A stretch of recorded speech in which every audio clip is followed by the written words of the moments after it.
श्री राधे राधे। भक्तों, प्रभु अपने संपूर्ण सामर्थ्य का उपयोग जल्दी नहीं करते हैं, लीला करते हैं, कष्ट सहते हैं, आदर्श की स्थापना करते हैं। राम जी चाहते तो अयोध्या से ही रावण को मार सकते थे, लेकिन उनको तो लीला करनी थी, मुनिजनों को दर्शन देना था, उनकी तपस्या सफल करनी थी। ऐसे ही श्री गौरांग महाप्रभु चाहते तो बिना कष्ट सहे सब कुछ कार्य कर सकते थे, लेकिन लीला करते हैं जिससे सोई जस गाय भगत भव तरहि, कृपा सिंधु जनहित तन धरहि। निमाई वो सन्यास का कष्ट आवश्यक तो नहीं था, वो जैसे प्रचार पहले कर रहे थे वैसे भी कर सकते थे, लेकिन जो श्रद्धाहीन लोग थे, जो अभक्त थे, जो विमुख थे, उनके ऊपर भी कृपा करने के बहाने से प्रभु ने सन्यास लेने का निश्चय किया और कठिन से कठिन साधना जो जीवन में की जा सकती उसको दिखा रहे थे प्रभु कि भक्त लोग इस प्रकार से अपने लक्ष्य को पाने के लिए तपस्या करनी चाहिए। और श्री निमाई सन्यास लेंगे ये बात अब छिपी नहीं थी, भक्तों से उनकी पत्नियों ने सुनी, महिलाओं से शची माता ने सुनी इस बात को। श्री विष्णु प्रिया पिता के घर थी, उन्होंने भी ये बात सुनी। लोगों ने निठुरता करके उन लोगों को ये संवाद दिया, तो बात नहीं, निमाई सन्यास लेंगे अर्थात संसार त्याग करेंगे। निमाई का संसार है केवल जननी और घरणी को लेकर, उनके पिता नहीं, भाई बहन नहीं, बेटा बेटी नहीं। निमाई सन्यास लेंगे इसका अर्थ यही है कि अपनी माता और अपनी पत्नी को त्याग देंगे। अतएव निमाई के सन्यास के साथ सीधा संबंध केवल इन दो जनों का ही था। निमाई के सन्यास लेने जैसा सर्वनाश इन दोनों का होगा वैसा और किसी का नहीं। सबसे ज्यादा जबरदस्त कष्ट इन्हीं दोनों को होना था, माता और पत्नी को कष्ट मिलना था। निमाई के सन्यास लेने में जैसे प्रतिबंधक ये दो जन हैं वैसा और कोई नहीं। अतएव यदि कोई उन्हें घर में रख सकता है तो यही दो जन। अतएव सभी ने हाव भावों से शची और विष्णु प्रिया को बताया कि उनकी प्रिय वस्तु की मंशा अच्छी नहीं, तुरंत उपाय करें, अर्थात तुम दोनों को छोड़कर फिर चले जाएंगे। आप सावधान होकर के रोको उन्हें। और निमाई ने तो पहले बोल दिया था कि माँ से अनुमति लिए बिना कहीं नहीं जाएंगे, इसलिए जब शची ने संवाद सुना कि निमाई चला जाएगा सन्यास लेने, तो वे इसे हंसकर उड़ा सकती थी, किंतु ऐसा नहीं कर सकी। 16 साल का परम सुंदर पितृमातृवत्सल स्निग्ध साधु और पंडित उन्हें छोड़ गया। इससे उन्हें एक रोग हो गया था। जो बड़ा भाई था ना, विश्वंभर का बड़ा भाई विश्वरूप, वो चला गया था, इसलिए माता को बहुत वेदना हुई थी और वायु रोग की तरह रोग हो गया था। नदिया में किसी सन्यासी को देखते उनके प्राण उड़ जाते थे। उसे देखते ही सोचती थी कि ये पहले विश्वरूप को ले गया, अब निमाई को ले जाने के लिए आया है। किसी सन्यासी के साथ निमाई की जरा सी घनिष्ठता देखती तो तुरंत भगवान के मंदिर में जा करके धारणा दे देती और कहती, ठाकुर तुम देखो, मैं तुम्हारी यथासाध्य सेवा कर रही हूँ। तुमने मेरे स्वामी और पुत्र को ले लिया, मैं तुम्हारे और अपने निमाई के मुंह की ओर देखकर सहती रही। मेरे निमाई को मत लेना। तुम ऐसा आशीर्वाद करो कि मेरा निमाई 100 साल संसार में रहकर घर गृहस्थी देखे। सची माता संकीर्तन पसंद नहीं करती, पर निमाई के डर से कुछ नहीं कह सकती थी।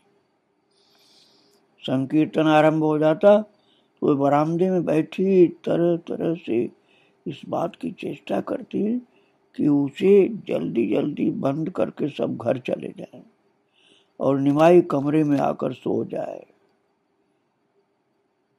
निमाई अर्थात गौरांग महाप्रभु भक्तों संकीर्तन में कभी उछलते थे, कभी गिर जाते थे, कभी मूर्छित हो जाते, बेहोश हो जाते थे। इसलिए माता संकीर्तन से घबराती थी।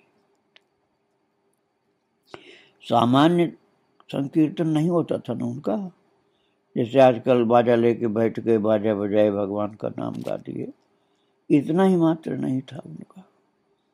उनका तो बहुत ज्यादा बेसुध और बेहोश करने वाला कीर्तन होता था, इसलिए माता घबराती थी। कभी अद्वैत को अर्थात अद्वैताचार्य जी को, कभी निताई को, कभी नरहरि को और कभी श्रीवास को बुलवा करके माता बोलती, रात अधिक हो गई, निमाई को सोने भेज दो। महाराज निमाई जगत पूज्य हो गए हैं ना। निमाई कृष्ण कथा में मतवाले रहते हैं। निमाई साधु संग करते हैं, ये कुछ भी सची को अच्छा नहीं लगता।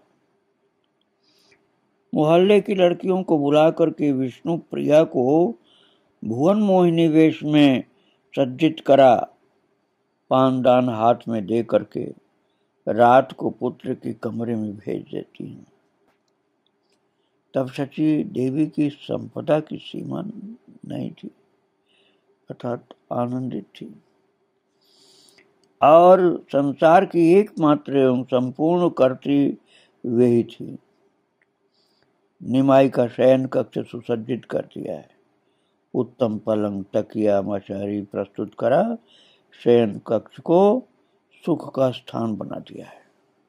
किंतु निमाई धूल में लोटपोट करते हैं।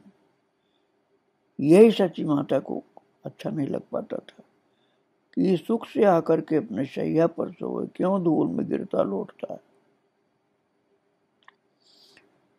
और निमाई बार बार कटे हुए वृक्ष की तरह जमीन पर गिर पड़ते हैं। वो रोते हुए कहती है माता सची कि इस बार बच्चे की हड्डी पसली टूट गई, इतनी जोर से गिरा है। तुम लोग कहे क्यों ये सब होने देते हो। इसीलिए कीर्तन उनको पसंद नहीं आता था कि मेरे बच्चे को चोट लगती, गिरता है। वो सांसारिक सुखों के प्रति निमाई के मन में जरा भी लोभ उत्पन्न नहीं कर सकी। कीर्तन से नफरत नहीं थी उनको, वो नास्तिक थोड़े थी, लेकिन बेटा गिरता है, चोट लगता है, बेहोश होता है, ये पसंद नहीं था उनको। दिन रात यही डर कि पुत्र चला जाएगा। रात को स्वप्न में निमाई निमाई कह के रो पड़ती और 24 घंटों में एक मुहूर्त भी चैन नहीं मिलता उनको। भरोसे के नाम पर निमाई का वचन है, अर्थात वे बिना कहे कहीं नहीं जाएंगे। किंतु इस आश्वासन वचन की शक्ति स्वाभाविक रूप से क्रमशः घटती जा रही थी। जब वो जानती थी कि निमाई सत्यवादी है, निमाई की बात झूठी होने वाली नहीं है। भले ही पूर्व का सूर्य पश्चिम में उगे, लेकिन निमाई की बात झूठी नहीं होगी, वो सत्यवादी है। फिर भी वो जानती थी कि निमाई की किसी भी बात पर कभी भी ना नहीं कर सकेंगे। शची बेटे के लिए अर्ध विक्षिप्त की तरह से हो गई थी। जो निज जन थे पहले उनसे पूछने लगे।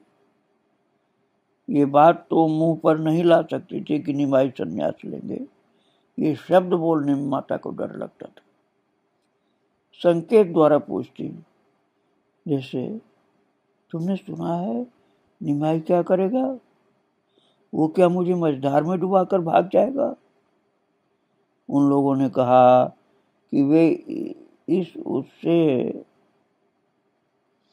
न पूछकर अपने पुत्र से ही पूछें। और लोगों से क्यों पूछती हो माँ? अपने बेटे से ही पूछ लो ना उस बात को। तो वे इच्छा करने से ही मातृवत्सल आज्ञाकारी पुत्र को अवश्य रख सकती हैं। शची माता ने इस परामर्श को स्वीकार किया। पुत्र को थोड़े एकांत में पा करके पास गई और पास बैठकर पुत्र का हाथ पकड़कर उनका चेहरा देखने लगी। और भक्तों, शची की उम्र कम से कम 67 और या उससे ऊपर ही थी उस समय। इस बीच उन्होंने 8 कन्याओं का शोक सहन किया था। 8 कन्याएं जन्म लेकर समाप्त हो चुकी थी। विश्वरूप का संन्यास जनित विषम वियोग सहा और देवतुल्य पति को खोया। चिर दिन दुख का बोझा ढोते ढोते मेरुदंड के भग्न हो जाने से वे कुबड़ा हो गई थी। माता का कुबड़ा शरीर हो गया था। फिर जब से निमाई कृष्ण विरह में अभिभूत हुए हैं, तभी से चिंता करते करते रोते रोते और भी क्षीण हो गई। पुत्र के चेहरे को देखती रही। बहुत देर तक कुछ कह नहीं सकी। फिर बोली, निमाई क्या सुन रही हूँ? मैंने पहले निमाई के सुंदर सुंदर समाचार सुने थे, अब क्या सुन रही हूँ बेटा? और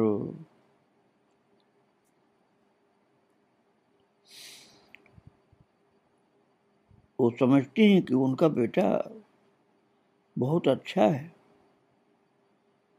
माँ से विदा लेकर के बिना माँ से पूछे नहीं जा सकता है कहीं। किंतु इस समय निमाई ने माँ का चेहरा, उनका दीनहीन वेश, अस्त व्यस्त केश, जीर्ण शीर्ण देह और चिर दुखनी का मुंह देख करके सिर झुका लिया। भगवान का साहस उसी मुहूर्त भाग गया उस दुखिया माता को देख करके कि वो बोले कि मैं संन्यास लेने जा रहा हूं। नहीं बोल पाए। निमाई थोड़े नीरव रह करके धीरे धीरे बोले, माँ तुमने पूछकर अच्छा ही किया। मैं सोच रहा था कि ये बात मैं ही तुम्हारे आगे उठाऊं, पर किस मुंह से कहूं, यह सोचकर अनेक चेष्टा करके भी नहीं कह पाया। माँ जैसा पालन तुमने मेरा किया है, जगत में वैसा कोई माँ किसी संतान का पालन नहीं कर सकती है। मेरा ये शरीर तुम्हारे दूध से पला है। मेरे शैशव में तुमने जननी का कार्य किया। मैं थोड़ा बड़ा हुआ तो पाल पोस कर पढ़ा लिखा कर पिता का कार्य किया। अब तुम वृद्ध हो गई, शोक पर शोक पाकर जर्जर हो गई हो। मैं तुम्हारा एकमात्र पुत्र हूँ। इस समय मेरा कर्तव्य कर्म है कि तुम्हारा पालन करूं। अपने प्राण देकर तुम्हारी सेवा करना मेरा धर्म है न मां? शची एकटक पुत्र के मुंह की ओर देखती रही, कोई उत्तर नहीं दे सकी। उनके उत्तर न देने पर निमाई बोले, मां लोगों के यहाँ शुभ क्षण में संतान जन्म लेती है, अशुभ क्षण में भी जन्म लेती है। मैंने अशुभ क्षण में जन्म लिया था। लोगों के यहाँ अंधा, रोगी, लंगड़ा, अक्षम पुत्र जन्मा करता है। माँ, मैं तुम्हारा वैसा ही निकम्मा पुत्र हूँ। मेरे द्वारा तुम्हारा प्रतिपालन नहीं हो पाया। भक्तों, निमाई की झुकी आंखें आंसुओं से भर गई, किंतु वे बड़े कष्ट से उन्हें रोकने की चेष्टा कर रहे हैं। शची की आंखों में जल नहीं है, चेहरा सूख गया है। अपलक दृष्टि से पुत्र का मुंह देख रहे हैं, मानो ये जानकर कि उसे सदा सदा को खो देंगी। एक बार भी जी भर कर देख रहे हैं, एक बार सोच रहे हैं पता नहीं फिर देख पाऊंगे कि नहीं। जी भर कर देख रहे। निमाई बोले, इस जन्म में तुम्हारा ऋण नहीं चुका पाया माँ, और कोट जन्मों में चेष्टा करके भी नहीं चुका पाऊंगा। फिर भी माँ तुम सदाशया हो, तुम अपने ही गुण से इस ऋण को चुकता कर देना। मैंने तुमसे कहा था तुम्हें बताए बिना कुछ नहीं करूंगा। अब माँ क्या कहूं, बताना ही पड़ेगा मुझे। मैं सन्यासी होकर के कृष्ण को खोजने वृंदावन जाऊंगा। मेरे हित की चेष्टा ही तुम्हारे जीवन का एकमात्र उद्देश्य है माँ। मेरा सुख और मंगल होगा, ये सोचकर तुम मुझे स्वच्छंद मन से अनुमति दे दो। ये सुनकर के शची के मूर्छित या जड़वत होने की बात थी, किंतु घोर विपद काल का ये बहुत विपत्ति समझ में आ रही थी, या अन्य कोई भी कारण रहा हो, वे एक प्रकार से स्थिर और सजीव रहे। निमाई की बात का कोई उत्तर न दे सकी। बस बहुत धीमी आवाज में पुत्र के मुंह की ओर देखकर एक शब्द उच्चारण कर एक प्रश्न किया। वह शब्द था विष्णु प्रिया। निमाई ने फिर सिर झुका लिया। अपने को थोड़ा संभाल करके बोले, माँ उसे उतना दुख नहीं होगा। यदि मैं निर्दय होकर या अन्य किसी की ओर आकृष्ट होकर उसका त्याग करता तो उसे दुख हो सकता था। यदि मैं अपने सुख में विभोर होकर उसे त्यागता तब उसके क्षोभ का कारण होता, या मैं बिल्कुल ही इस जगत में न रहता तो उसे दुख होता। मैं रहूंगा बस थोड़ी दूर, इससे उसे दुख नहीं होगा। मैं साधु पथ का आश्रय ले रहा हूं मां, इससे उसका और मेरा भला होगा। इस बात से वो दुख क्यों पाएगी? तुम उसकी चिंता मत करना। मेरी ओर से वो तुम्हारी सेवा कर सुख पाएगी। जीव उसके दुख से उपकृत होंगे, उससे भी उसे सुख होगा, और तुम उसे, वह तुम्हें, दोनों एक दूसरे की व्यथा में व्यथित मेरी बातें करके सुख पाओगे। पर माँ, मेरा यही निवेदन है कि उसे कृष्ण नाम की शिक्षा देना। मैं यही भिक्षा मांगता हूं। ऐसी विपत्ति में भी माँ कैसे बोल पा रही? इसमें भगवान की ही कोई लीला थी। माँ बोली,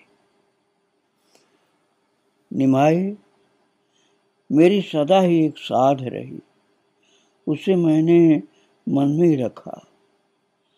अब समझी वो पूरी नहीं हुई। साध तो पूरी नहीं हुई, अब तुम्हें बता करके उसे मन से निकाल फेंकती हूँ। निमाई मेरी बड़ी साध थी, कि तुम नदिया में बड़े पंडित बनो, तुम्हारे पास पद मर्यादा और धन हो, मेरी पुत्र वधू हो, तुम्हारी संतान हो, और मैं वो सब लेकर के नदिया में बसूं, तुम्हें इस रूप में छोड़कर मर जाऊं और तुम 100 साल बने रहो। मेरी ये सारी साध राख हो गई, पुत्र वधू आ गई, धन और मर्यादा हो गई, किंतु वो सभी मेरे दुख का कारण बन गया। निमाही तू रास्ते पर चलेगा कैसे? तू चलता है तो पैरों से मानो रक्त गिरता है तेरे, उसे भी छोड़। निमाही तू क्या अब द्वार द्वार पर मांग करके खाएगा? वैरागी बन करके द्वार पर खड़ा होगा, तुझे एक मुट्ठी भर करके भिक्षा कोई देगी, फिर दूसरे के द्वार पर जाएगा। निमाई तुझे पका करके कौन देगी? और यदि कोई मुझ पर दया करके भोजन पका भी दे तो तुझे बिठा करके कौन खिलाएगी? मैं तेरे खाने के समय तेरे आगे बैठकर कितना छल कर, तेरा अचैतन्य तोड़कर तुझे अपनी कसम खिलाकर थोड़ा सा खिलाती हूँ, ये सब अब कौन करेगा? निमाई मैं ये सब जो कह रही हूँ ये अभी मेरे मन में आया वैसा नहीं है, ये सब मैंने पहले सोच रखा है। तुम जाओगे ये बात मेरे प्राण रो रो कर मुझे बताते, और तुम्हें जो दुख कष्ट होंगे वो भी मेरा मन अपने आप मुझे बता देता। मैं सोचती मेरी ये सुख संपदा नहीं रहेगी, भला मैंने ऐसा क्या अच्छा काम किया है कि तुम जैसा पुत्र मेरा होकर मेरे घर रहे। निमाई तुम मुझे और बहू रानी को कृष्ण सेवा करने को कह रहे हो, वो सिर माथे। किंतु निमाई हम दोनों तुम्हारा भजन किया करती हैं, कृष्ण का भजन नहीं कर सकती। इससे क्या वे हम लोगों पर क्रोध करेंगे? यदि करते हैं तो हम लोग स्त्रियां हैं, हम उन्हें कैसे संतुष्ट करेंगे? सची माता थोड़ी देर चुप हो गई, फिर धीरे से बोली, निमाई मेरी अनुमति चाहते हो? अच्छा मैं अपना दुख अनायास सह लूंगी, भले ही मैं तुम्हें तिल भर देखे बिना मरती हूँ, फिर भी तुम्हारे सुख के लिए जो थोड़े बहुत दिन जिंदा रहूंगी उतने दिन और दुख पालूंगी। किंतु दूसरे की लड़की मेरी निरपराधिनी बहू रानी, उसे क्या कहकर समझाऊंगी? जैसे एक अपराधी विचारक के आगे डरता हुआ हाथ जोड़े रहता है, भगवान भी उसी तरह सची के आगे हाथ जोड़े अपराधी की तरह दीन भाव से बैठे हैं। सची की जितनी बात सुनते हैं उतना ही सिर झुका लेते हैं। थोड़ा चुप कर सची फिर बोली, निमाई तुम जो धर्म पालन कर रहे हो उसे मैं स्त्री हूं नहीं समझ सकती। मैं तुम्हारी सर्व जीवों पर दया देखती हूं, केवल कुछ लोगों को छोड़कर मैं विष्णु प्रिया और तुम्हारे प्रिय भक्तजन तुम्हारे संन्यास लेते ये सब मर जाएंगे, तब तुम्हारा कौन सा धर्म होगा? तो क्या तुम्हारा जो जितना निज जन है उसके प्रति उतनी निष्ठुरता करोगे? तुम्हारा ये फैसला? तब निमाई हाथ जोड़कर बोले, मां क्षमा करो, तुम्हारी कातर ध्वनि मेरा हृदय विदीर्ण कर रही है। इस तरह मेरे हृदय को विदीर्ण मत करो माँ। यदि तुम इस मर्माहत इस प्रकार से होगी और विदा नहीं दोगी तो मैं नहीं जाऊंगा। इस पर शची रुंधे गले से धीरे धीरे बोली, राजी राजी तुम्हें सन्यासी बनाऊं, ये कैसे कर सकती हूँ बेटा? पर ये तुम्हें सुख मिलता है तो मैं सब दुख सहूंगी। इसके बाद आवेग से भर करके बोली, निमाई तुम ये कह रहे हो कि तुम्हारा मंगल होगा तो मैं बाधा नहीं दूंगी तुमको। तुम अपने को मेरे प्रति अपराधी कह रहे हो, ऐसी बात माँ को कहने से माँ कष्ट पाती है। मैंने तुम्हें सरल मन से अनुमति दी, पर राजी राजी अनुमति देना मेरे लिए मुश्किल है, क्योंकि मैं माँ हूं और तुम्हें छोड़ मेरा और कोई नहीं। भक्तों, भगवान तो जीते एक तरह से, क्योंकि माँ उनकी बात मान रही है विवश होकर। निमाई 3 तरह से माँ से विदा ले सकते थे। पहला, उनके प्रति शची का जो स्नेह है उसी की शक्ति से। दूसरा, उन्हें समझाकर। और तीसरा, अपनी ईश्वर शक्ति के द्वारा माँ को अभिभूत कर। निमाई ने इन दोनों रास्तों को ठीक नहीं समझा। अपनी माँ का गौरव बढ़ाने के लिए, जगत को ये बताने के लिए शची उन्हें गर्भ में धारण करने के लिए कैसे उपयुक्त थी, उन्होंने पहला रास्ता अपनाकर शची से विदा लिया। पहला रास्ता अर्थात शची के प्रति जो स्नेह है उसी की शक्ति से, और न तो अपनी ईश्वरीय शक्ति का प्रयोग किया, न उनको ज्ञान दिया। माँ के प्रेम का, स्नेह का ही रास्ता स्वीकार किया। निमाई ने कहा, माँ सन्यासी होकर जाने से मेरा मंगल होगा। शची ने छूटते ही कहा, तो तुम जाओ।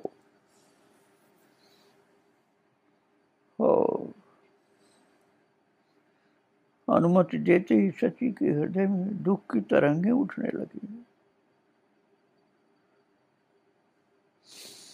उसका यथासाध्य दमन कर बोली, एक बात कहती हूँ, देखो तुम्हें जचती है कि नहीं? इतनी छोटी उम्र संन्यास का समय नहीं, कुछ समय बाद जाने से नहीं होगा। घर में भक्तगण हैं, उन्हें लेकर अभी संकीर्तन करो, बाद में जाना। इस प्रकार से माँ ने थोड़ा रोकने का प्रयास किया है। प्रभु की विदाई हम आज नहीं सुनाएंगे, आपको कल सुनाना पड़ेगा। आज प्रभु को और उनके सब भक्तों को प्रणाम करके यहीं विराम दे रहा हूँ। जय जय श्री राधे श्याम, जय जय श्री सीताराम।